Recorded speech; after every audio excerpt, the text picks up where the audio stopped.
Bonjour. Aujourd'hui, on essaie de trouver une formule qui nous permettra de calculer la puissance maximale reçue par un élément récepteur soumis à une tension alternative sinusoïdale, d'accord? L'impédance du récepteur peut être quelconque, ainsi que la caractéristique de la ligne. Par exemple, on a une source de tension là qui alimente une charge, d'accord? La charge peut être purement résistive ou résistive et inductive en même temps, ou résistive. Par exemple, ici Z peut être purement résistive, ou alors Z peut être résistive et inductive en même temps, d'accord? Ou alors Z peut être résistive et capacitive en même temps. Voilà. On ne sait pas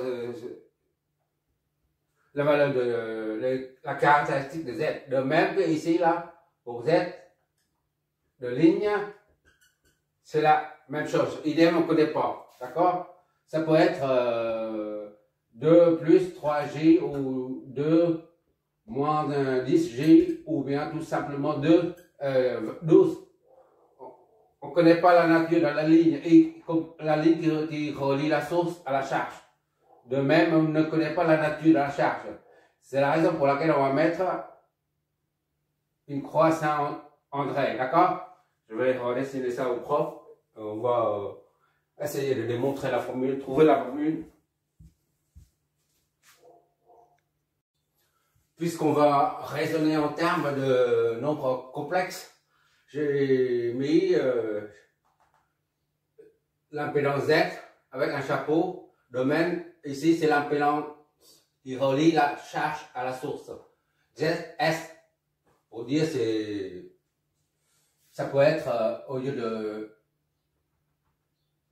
dire que ça, c'est l'impédance de ligne, on peut aussi dire que ça, c'est l'impédance de source. Comme le circuit nain, par exemple. D'accord? Voilà. Ça, c'est V source.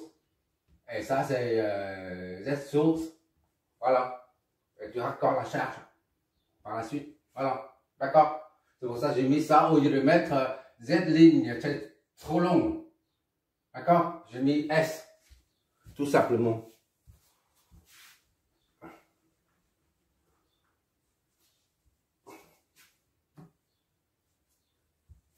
Donc, on va appeler ça RS plus XS fois G. D'accord? C'est un nom complexe. On connaît RS et XS. C'est ce bout-là, on connaît. D'accord? Par contre, ici, c'est la charge, on ne connaît pas. Justement, R plus X G. Ça, on ne connaît pas. Et on cherche à régler de sorte, on doit déterminer la valeur de Z, charge, pour qu'elle reçoive le maximum de puissance en provenant de la source VS. C'est comme en courant continu. D'accord? Ça, tu peux considérer comme une charge réglable. Voilà. D'accord? Ça c'est une inconnue. X représente une réactance. Ça peut être inductive ou capacitive. D'accord? Tandis que RS, résistant de ligne, et XS sont des caractéristiques connues. On doit régler ça en fonction de ça. On doit régler RXG en fonction de RS et XS pour avoir le maximum de puissance qui passe par l'impédance Z de charge. D'accord? Bon, on va flécher comme d'habitude. C'est un courant qui sort d'ici, on suppose. C'est toujours une supposition, d'accord? Même si on sait que c'est normal que ça se passe par là. Et on met des chapeaux, de même, et ici, un chapeau. Moi, je suis comme toi, j'essaie de comprendre, hein, on est là pour apprendre.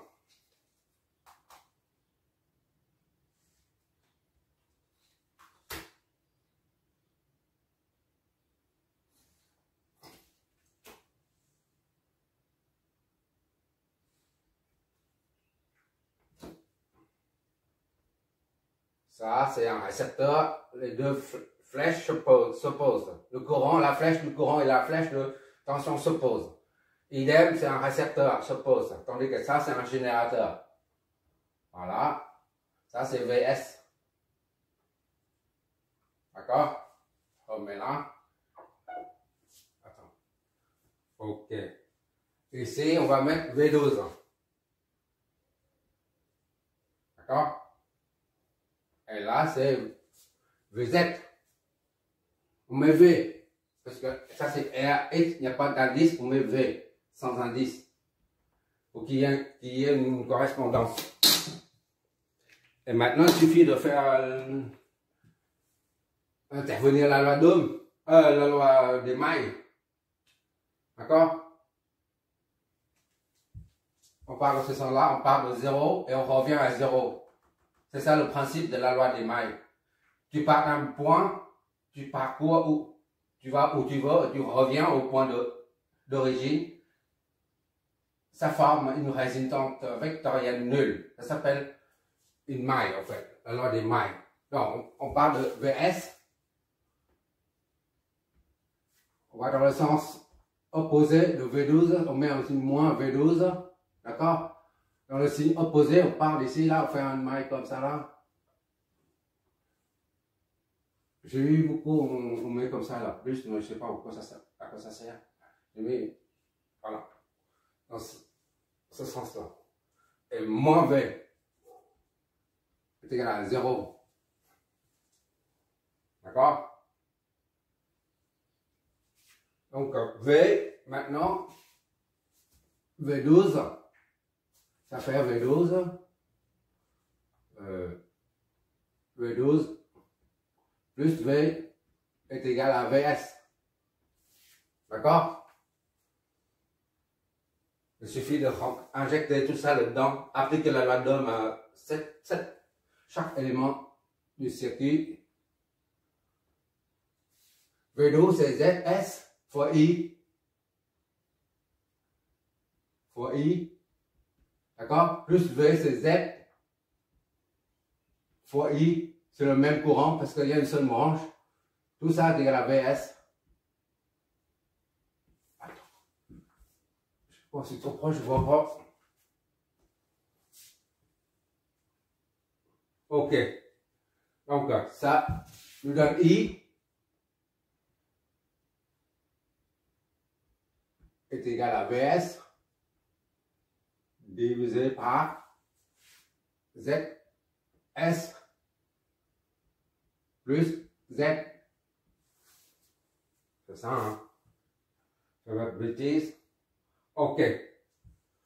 Ça, appelons, voilà. Cette équation, on va la baptiser 1.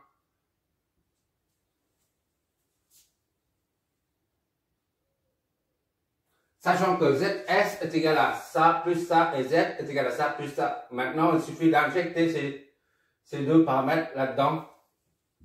Que ça nous donne. Je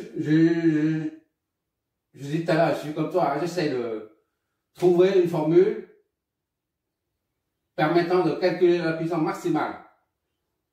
Donc, I est égal à VS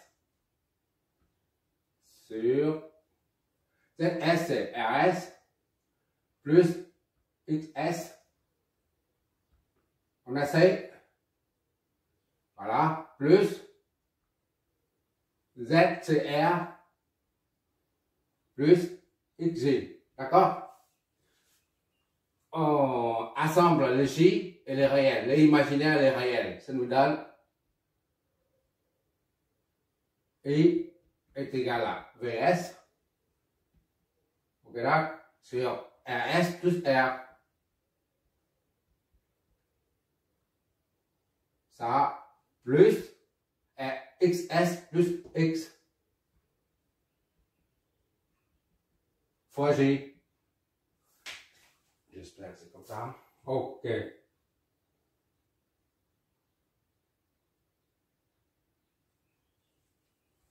Ça c'est ok. Donc maintenant on continue. Mais pour éviter de traîner ça partout, on va poser Z somme est égal à ça. D'accord? Poser. Oh là, j'ai le genou là. S somme. Z somme est égal à RS plus R plus XS plus X par G. D'accord? Donc 2 nous donne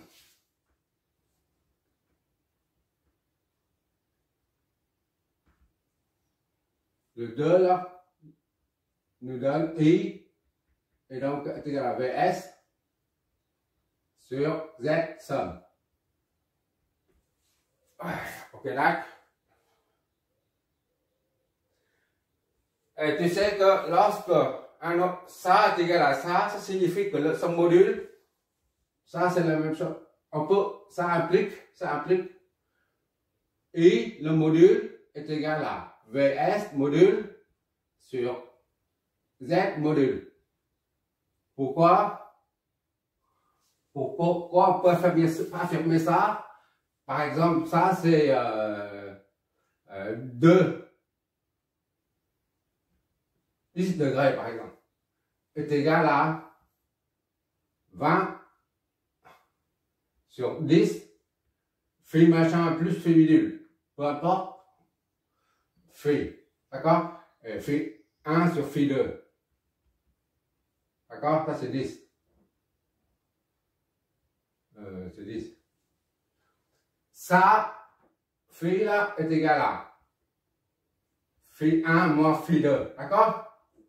Mais ça, là, le module reste toujours pareil. D'accord? C'est pour ça, maintenant, on ne raisonne pas avec le déphasage. Juste, on prend juste le module. Module est égal à module sur module, module sur module. Juste, j'ai juste détaillé un peu.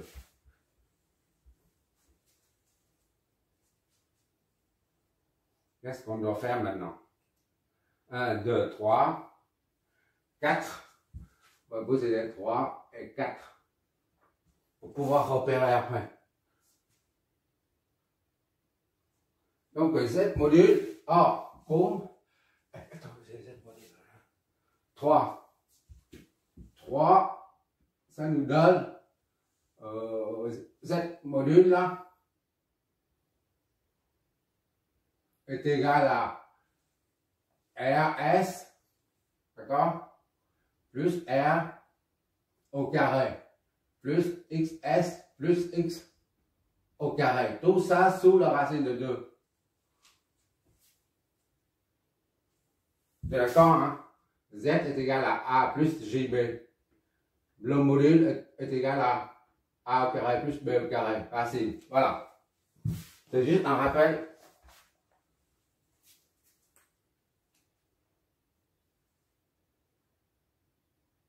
Donc, à partir de 4,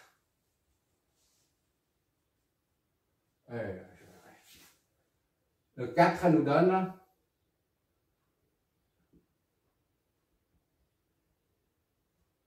I est égal donc à VS module, d'accord, sur ça, RS plus R au carré plus XS plus X au carré. D'accord? Tout ça sous la racine de 2. Est-ce que j'ai fait pas de bêtises là? Ok.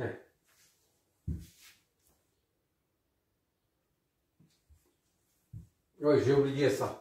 Ça, c'est la puissance active. Hein. Puissance active maximale. Donc, je mets ici P active, P moyenne ou P active, P moyenne maxi. à trouver. D'accord? Voilà. Puisqu'on cherche la puissance maximale, la puissance active maximale, parce que là, c'est la puissance utile, d'accord? Ou la puissance moyenne, c'est la même chose, maximale. Et on sait que pour trouver la puissance maximale, on a besoin de la quantité I au carré. Tôt ou tard, on va tomber là-dessus. C'est pour ça qu'on élève ça au carré. De suite, pour voir, on aura besoin certainement est égal à BS au carré sur tout ça, on enlève la racine parce que c'est au carré.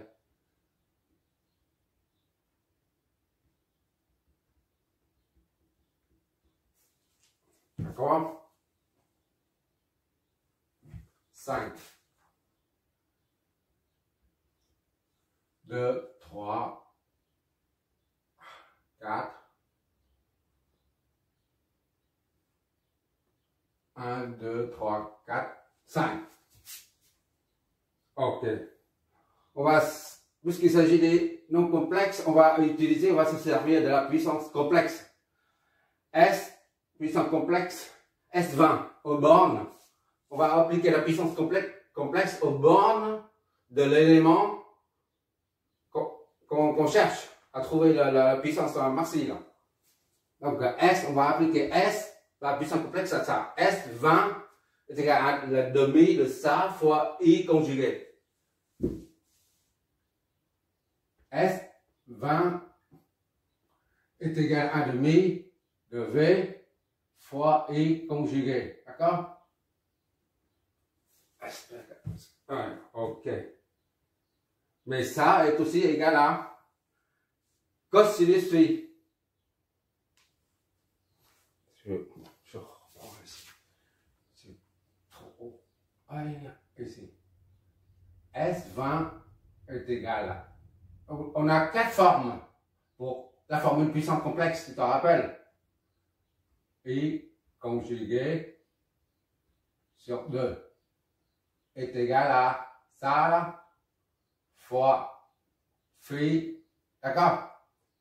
Phi 20 fois phi. S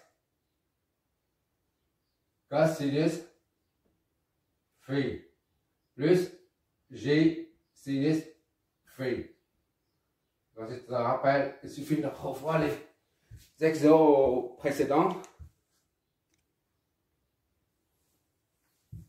On va développer ça. S cosinus phi. Ça représente le déphasage entre le courant et la tension, d'accord? Hein? On met tout de suite, on met après. Cosinus phi plus JS sinus phi. D'accord? Avec sinus phi, c'est phi V moins phi I. Tu te rappelles? Donc S20 et donc est égal à. Alors S est égal à. S est égal à VF fois IF. D'accord?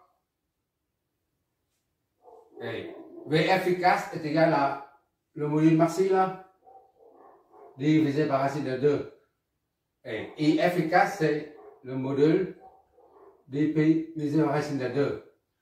Ça fait V I sur 2. D'accord?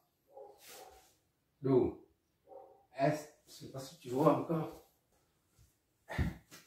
S20 et donc égal à S, c'est ça. D'accord? On met dedans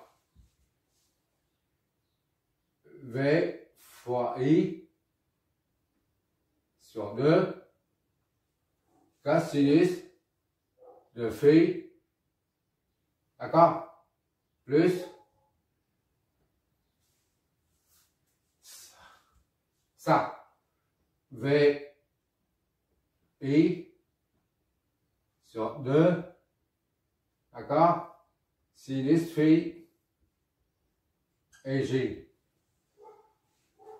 Bon, maintenant, sachant que phi est égal à phi V moins phi I. Ainsi, module,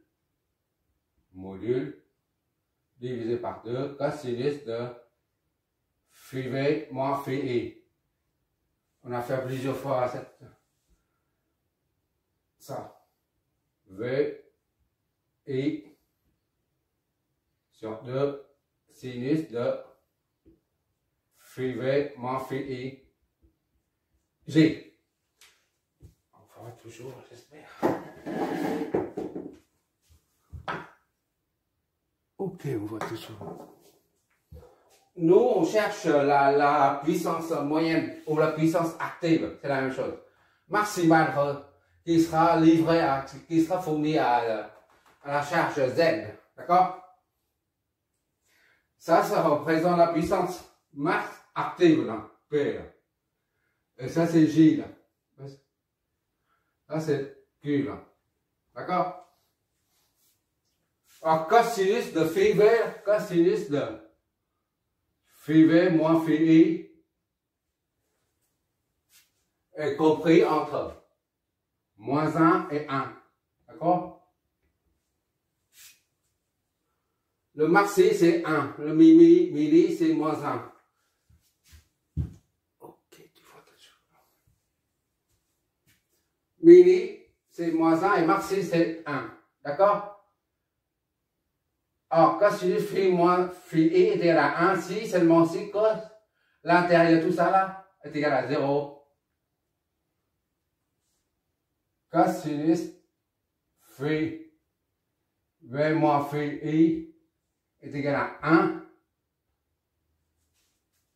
Si, seulement si, phi V moins phi I est égal à 0. Parce que cos de 0 est égal à 1. D'accord? Si ça est égal à 0,5, alors là, ça, c'est 0,5. 0,5 fois ça, d'accord, c'est ça divisé par 4. Par contre, si ça est égal à 1, 1 fois ça, ça fait V I sur 2. Sur 2 seulement. D'accord? Donc, la puissance active est maximale quand cosinus de phi V moins phi I est égal à 1. C'est-à-dire quand la tension et le courant sont en phase. D'accord? Ok, d'accord? Donc, P maxi, P est égal à maxi quand phi V est égal à phi I. C'est-à-dire cosinus de phi V moins phi I est égal à cosinus de 0 est égal à 1. D'accord? D'accord. Ça, c'est maxi quand ça devient l'unité. Et quand ça devient l'unité, ça signifie que phi V moins phi I, c'est 0. D'accord? Il n'y a pas de déphasage. Et sinus de ça devient 0. Sinus de 0 s'appelle 0. Et tout ça devient nul. Il nous reste donc SV, là, la puissance maxi, là. S20 est égal à V I sur 2 fois 1. D'accord? Plus 0. 0 puissance réactive. D'accord? Quand c'est en phase, il n'y a pas de puissance réactive. Donc, P est égal à V fois I sur 2. D'accord?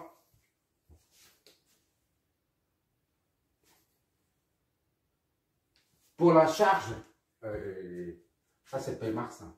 D'accord? J'ai oublié P max. P max est égal à ça. Alors, P max sera reçu par la charge. Et la charge, au niveau de la charge, seule R qui reçoit cette énergie, cette puissance maxi. D'accord? X ne peut pas absorber cette puissance active. D'accord? Donc, on va voir au niveau de la tension et courant lorsque R reçoit cette puissance maxi. D'accord? Comment on va faire? V est égal à RI. V est égal à R, c'est un réel, on ne met pas de chapeau, d'accord? C'est égal à RI. Est égal à V est égal à R module. Donc V module est égal à R, c'est un réel, c'est un module. D'accord? Il suffit de remplacer dedans. 4, 5, 6. 6 dans P max est égal à V. On remplace là-dedans. C'est R fois I. D'accord? Tout ça fois I sur 2. Ce qui fait P max est égal à R fois le module de I au carré sur 2.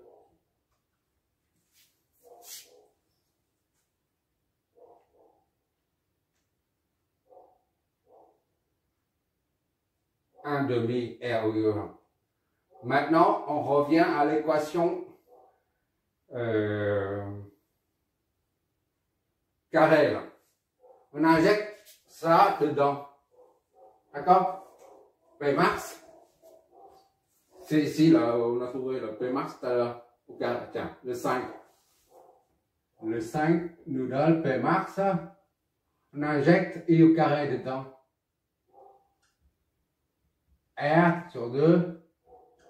D'accord? I au carré. Fois tout ça, là. VS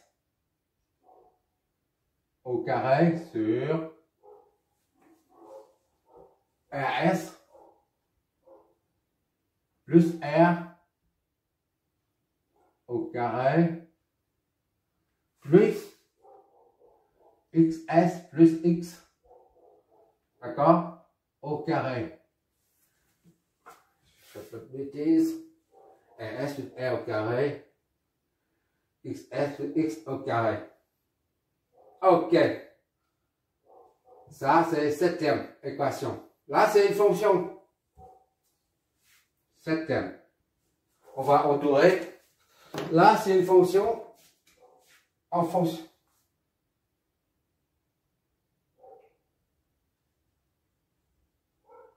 Pourquoi c'est une fonction?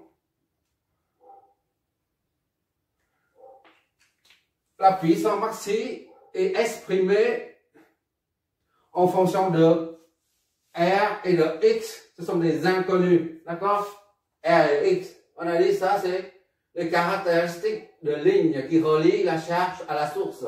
Donc, c'est une donnée. Tandis que R et X, on va régler Z, c'est-à-dire R et X, de sorte que Z reçoit le maximum de puissance en provenance de la source. Donc, ça, c'est B max est exprimé sous forme de, en fonction de R et de B max est exprimé en fonction de deux inconnus. Primo, c'est R, secondo, c'est X. D'accord? Ici, là. Tandis qu'un RS, c'est connu, là, ici. C'est une donnée. La tension de source, c'est une donnée aussi. On connaît la tension de source. Là. Donc, on a affaire à une fonction avec deux variables en même temps. D'accord?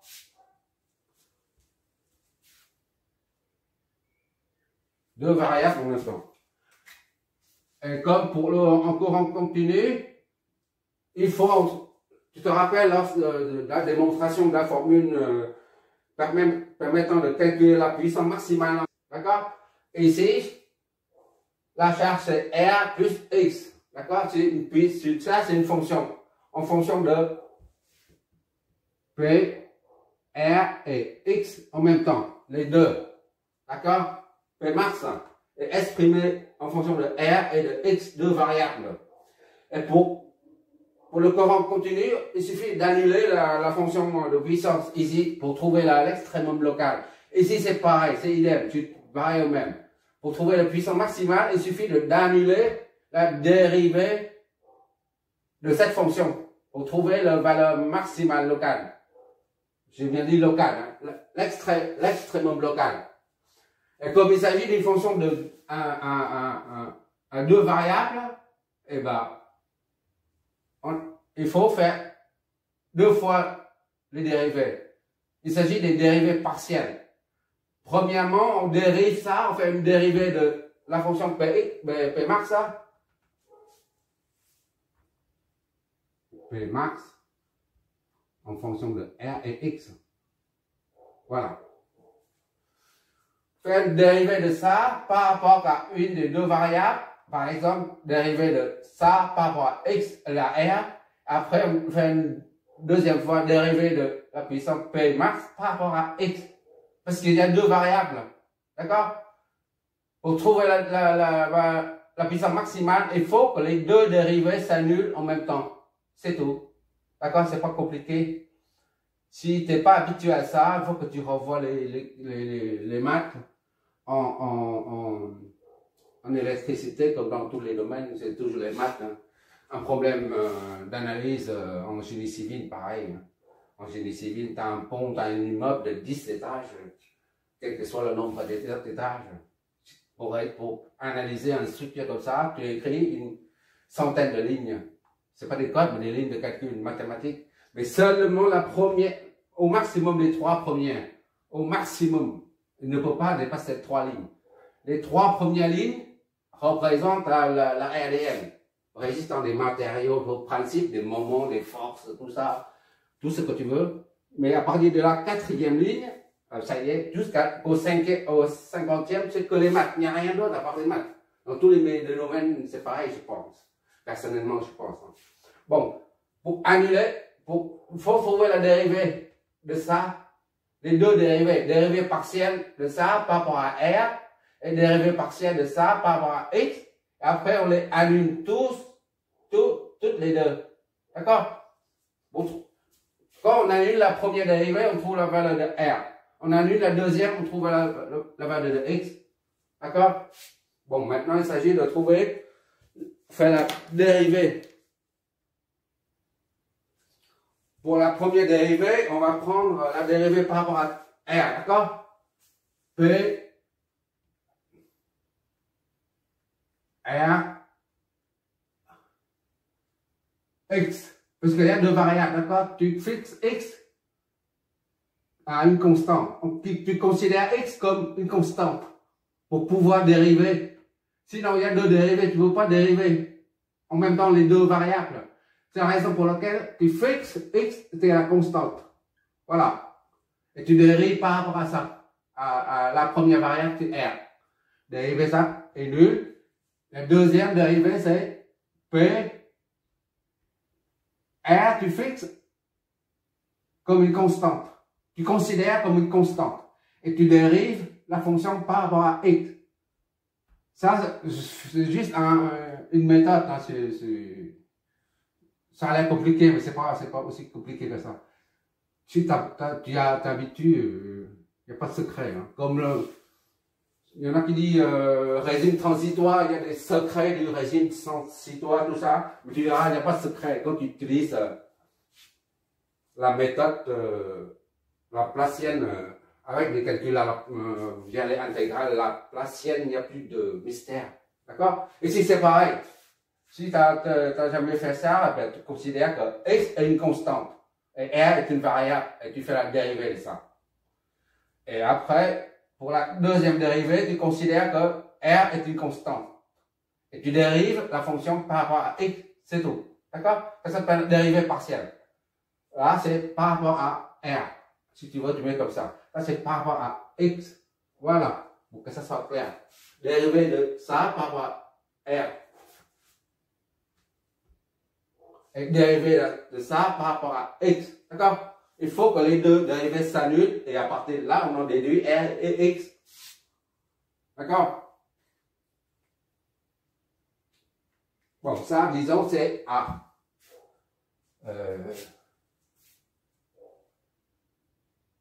Comment je vais faire? On va noter en rouge. Bon, pour le premier, ça c'est A, A c'est B. D'accord? Pour bien distinguer le truc. A, P, là, dérivé de ça, on prend P max. P max est égal à, je mets les couleurs, R comme variable, parce que R comme variable, dérivé comme variable, R sur 2 VS au carré sur, pour que tu vois les variables, RS plus R, d'accord? Tout ce qui est rouge, représente la variable, tandis que tout ce qui est noir, des constantes. C'est ça mon but, d'accord? Pour que tu vois mieux, si tu n'as jamais fait les dérivés partiels. Parce que je fais ça tout le temps pour trouver l'énergie interne des structures porteuses. On applique les dérivés partiels. Je ne sais pas si tu t'es habitué, c'est pour ça que je préfère bien noter. Bon, XS, c'est connu, d'accord? Les caractéristiques de ligne sont connues. Plus X, c'est connu. Parce que tu les considères comme constante. Hein? Au carré. Donc, il n'y a que ça, là, comme variable, R comme variable. Je remis ça ici. Maintenant, il faut faire la dérivée. D'accord? Bon, la dérivée, c'est P max dérivée, là. On va assembler ce qui est constante. Là, c'est constante sur dehors. Au carré sur 2. D'accord? Fois R sur RS plus R pour que tu vois les dérivés. Plus S plus X au carré. Voilà. Et maintenant, on prend la dérivée. Ça, c'est une constante. Ça, c'est une constante. Là, c'est une constante. Tout ça, une constante. Là, une constante. Ça, c'est variable. D'accord?